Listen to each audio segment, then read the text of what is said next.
এই স্বরূপ বিশ্বাসের অত্যাচার এবং ব্যান কালচারের কিভাবে তিনি শিকার হয়েছেন নিজের অভিজ্ঞতায় তা তুলে ধরেছেন বিজেপির অভিনেত্রী বিধায়ক শর্বরী মুখোপাধ্যায়। তিনি বলছেন প্রথম দিকে অনেক অপমানজনক মুহূর্ত কাটাতে হয়েছে।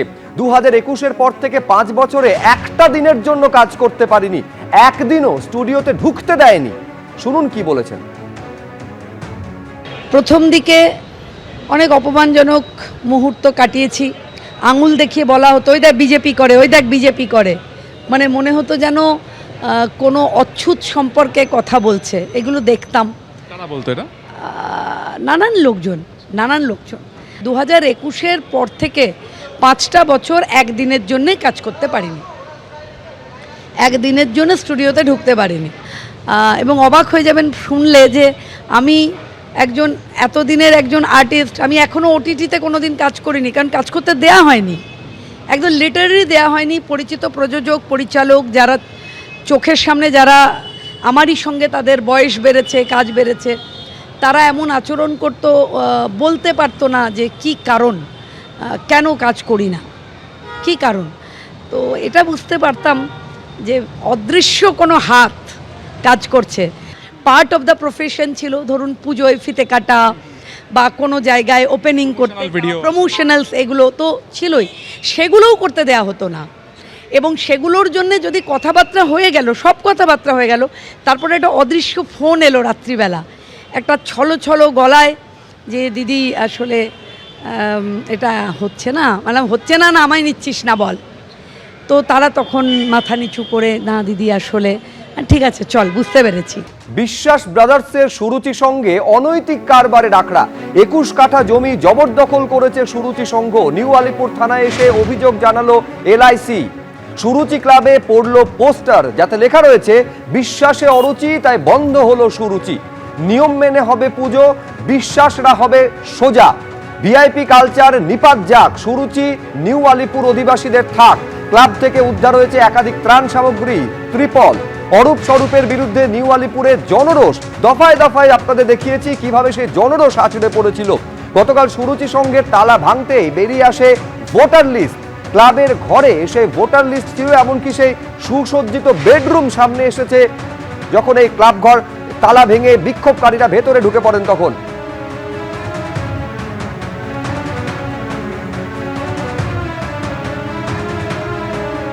প্লেস, এটা কর্পোরেশনের পাবলিক প্রপার্টি, সরকারি প্রপার্টি, আমরা যাতে সেটা দখল নিতে পারি সেটুকুই আমরা ক্লেম করলাম। এটা একটা প্রাইসলেস প্রপার্টি, পলিসি হোল্ডারদের টাকা, আমরা সেটা অধিগ্রহণ করার জন্য যা প্রসিডিওর তার প্রাথমিক কমপ্লেন্ট আজকে করে। এটা কাদের মূলত আমরা জানি না। Life insurance corporation of India.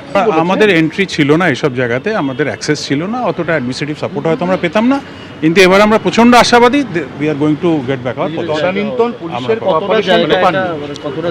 এখানে অ্যাপ্রক্সিমেটলি 23-24 কোটি টাকা কাটা মতো জমি আছে। মানে এই জায়গাটা কনস্ট্রাকশন যে হয়েছে একটা দেখতে পাচ্ছি, সব কিছু আপনারা জানতেন না? না, এগুলো সব আমরা কর্পোরেশনের কাছে ইয়ে করবো, যা প্রসিডিওর অনুযায়ী যা যা হবার তারা আমাদের হ্যান্ড ওভার করবো। আজকে প্রথম করে কাছে। হ্যাঁ, গতকাল আপনারা জানেন যে এই সুরুচি সংঘের ওপরে জনরোষ আছড়ে পড়েছিল। একেবারে সুরুচি সংঘ কার্যত অনৈতিক কারবারের আখড়া হয়ে গেছিল। সকাল থেকে থমথমে সুরুচি সংঘ এবং এরকম একাধিক পোস্টার ধরা পড়েছে সেখানে।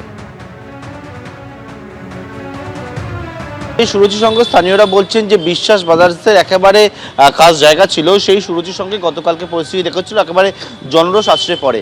আজকে এটা হচ্ছে সুরুচি সংঘ যে ক্লাব, সেই ক্লাবের বাইরে বেশ কিছু পোস্টার পড়েছে, যারা ছন্দ মিলিয়ে মিলিয়ে কিন্তু এরকম পোস্টারগুলো রয়েছে। একেবারে এটা হচ্ছে নিউ আলিপুর সুরুচি সংঘ ক্লাব, এবং সেই ক্লাবে কয়েকটা লেখা আমি আমার সহকর্মী দীপ্তেন্দুকে দেখাতে বলবো।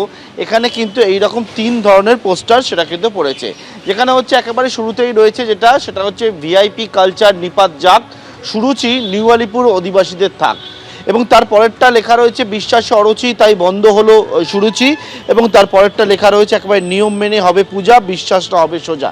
এই রকম ধরনের কিন্তু পোস্টার সেটা হচ্ছে একেবারে সুরুচির সঙ্গে যে ক্লাব, সেই ক্লাবের গায়ে লাগানো রয়েছে। যে ক্লাব, এই ক্লাব হচ্ছে নিউ আলিপুর সুরুচি সংঘ, যারা হচ্ছে এখানে বড় করে দুর্গাপুজো করতো, এবং গতকালকেই যে অভিযোগটা উঠেছিল যে এখানে কিন্তু অনৈতিক কাজকর্ম হয়, সেই ক্লাব একেবারে বন্ধ অবস্থা রয়েছে। এটা হচ্ছে ক্লাবের মূল যে ক্লাব সেটা, এবং গতকালকে ঠিক মূল যে ক্লাব তার পাশেই যে জায়গায় পুজোর আয়োজন করা হয় এখান থেকে সোজা সেইখানে বিভিন্ন জায়গায় দেখতে পাচ্ছি আশেপাশে সব জায়গায় কিন্তু এই রকম ধরনের পোস্টার পড়েছে এবং যেখানে হচ্ছে দেখা গেছে যে যে জায়গায় পুজোর আয়োজন তার পিছন দিকে মাঠের মধ্যে সেখানে একটা বিল্ডিং তৈরি হয়ে গেছে, সেখানে বেডরুম থেকে শুরু করে একেবারে সেখানে কিন্তু গরু পর্যন্ত রাখা রয়েছে। গতকাল জানেন যে সুরুচি সংঘের যখন তালা ভাঙা হয় তখন বেরিয়ে আসে গুচ্ছ গুচ্ছ ভোটার লিস্ট, আর আজকে পোস্টারের পর ক্লাব থেকে উদ্ধার হয়েছে একাধিক ত্রাণ সামগ্রী, ত্রিপল।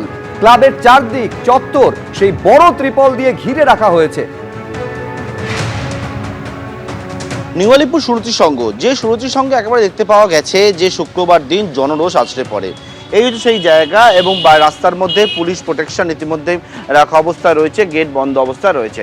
স্থানীয়রা একটা অভিযোগ করেন যে নিউ আলিপুর সুরুচি সংঘ যার বিভিন্ন জায়গায় দেখা যাচ্ছে যে এরকম প্রথমে সবুজ কাপড়, পিছন দিকে কালো যে ত্রিপল, সেটা কিন্তু দিয়ে গোটা ক্লাবে যে চত্বর সেই চত্বরটা ঘেরা অবস্থা রয়েছে এবং তারা বলেন যে ভেতরে যে ঘরে দেখা যাচ্ছে এবং সেখানে কিন্তু অনৈতিক কাজ হতো, তার জন্য গোটা ক্লাবটা ঘেরা বলে স্থানীয়রা অভিযোগ তুলে সেই জনরোষ আছড়ে পড়ে। এবং ঠিক একই রকমভাবে গোটা যে জায়গায় দেখতে পাচ্ছি এরকম প্রথমে সবুজ কাপড়, তার তলায় হচ্ছে কালো যে ত্রিপল পলিথিনের সেটা কিন্তু দেওয়া রয়েছে। কিন্তু সত্যি অবাক করার যেটা বিষয় এবং যেটা স্থানীয়রা অভিযোগ করছেন তাদের নজরে এসছে এই যে কালো যে ত্রিপল, সেই ত্রিপলটা কোথাকারের। পরিষ্কারভাবে দেখতে পাওয়া যাচ্ছে এখানে যে শেড করা হয়েছে, ঘর বানানো হয়েছে, গোটা ক্লাব চারদিকে ঘেরা অবস্থায় রয়েছে, কিন্তু সেই যে কালো ত্রিপল সেটা হচ্ছে কার, সেটা হচ্ছে লেখা রয়েছে পশ্চিমবঙ্গ সরকার দুর্গত মানুষদের পাশে বিপর্যয় ব্যবস্থাপন দপ্তর এবং এখানে লেখা রয়েছে নট ফর সেল, অর্থাৎ যারা হচ্ছে ঝড়ে বা কোনো রকমভাবে প্রাকৃতিক যে বিপর্যয় যে সমস্ত মানুষ যাদের হচ্ছে এই ত্রাণের জন্য এরকম ত্রিপল তাদেরকে দেওয়ার কথা ছিল, সেই ত্রিপল ঘেরা রয়েছে ক্লাবের চারপাশে। এবং এটা নিয়ে কিন্তু অনেকে প্রশ্ন তুলছেন যে ক্লাবের মধ্যে একটা ক্লাব, সেই ক্লাবের চারপাশে এই রকম দুর্গত মানুষদের কাছে যে ত্রিপল দেওয়ার কথা ছিল সেইটা ক্লাবের মধ্যে কেন? এরকমভাবে গোটা যে চত্বরটা ক্লাবের দেখতে পাচ্ছি সোজা যে চারদিকে রাউন্ড করে সম্পূর্ণভাবে ঘেরা অবস্থায় রয়েছে। শুধু ক্লাবের এই চত্বরটাই ঘেরা অবস্থায় নয়, একেবারে পিছন দিকে দেখতে পাওয়া যাচ্ছে যে জায়গায় বাড়ি তৈরি করা হয়েছে ক্লাবের মধ্যে এবং যেখানে বেডরুম রয়েছে সেই জায়গাতেও কিন্তু যে ছাদ রয়েছে সেই ছাদের চারপাশ থেকে অর্থাৎ বাইরে থেকে যাতে কিছু দেখা না যায় তার জন্য একদম সেখানেও দেখা যাচ্ছে চারদিকে ঘেরা অবস্থা রয়েছে এবং সেখানেও দেখা যাচ্ছে ঠিক একই রকমের এই রকম যে কালো ত্রিপল, যে ত্রিপল একেবারে বাইরে দেখতে পাওয়া যাচ্ছে যে পশ্চিমবঙ্গ সরকারের অর্থাৎ ত্রাণের জন্য ব্যবহার করা সেই ত্রিপল দিয়ে ঘেরা অবস্থাতেই রয়েছে।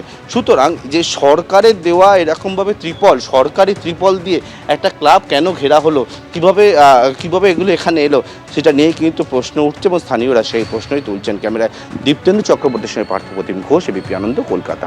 এবিপি আনন্দ, এগিয়ে থাকে, এগিয়ে রাখে।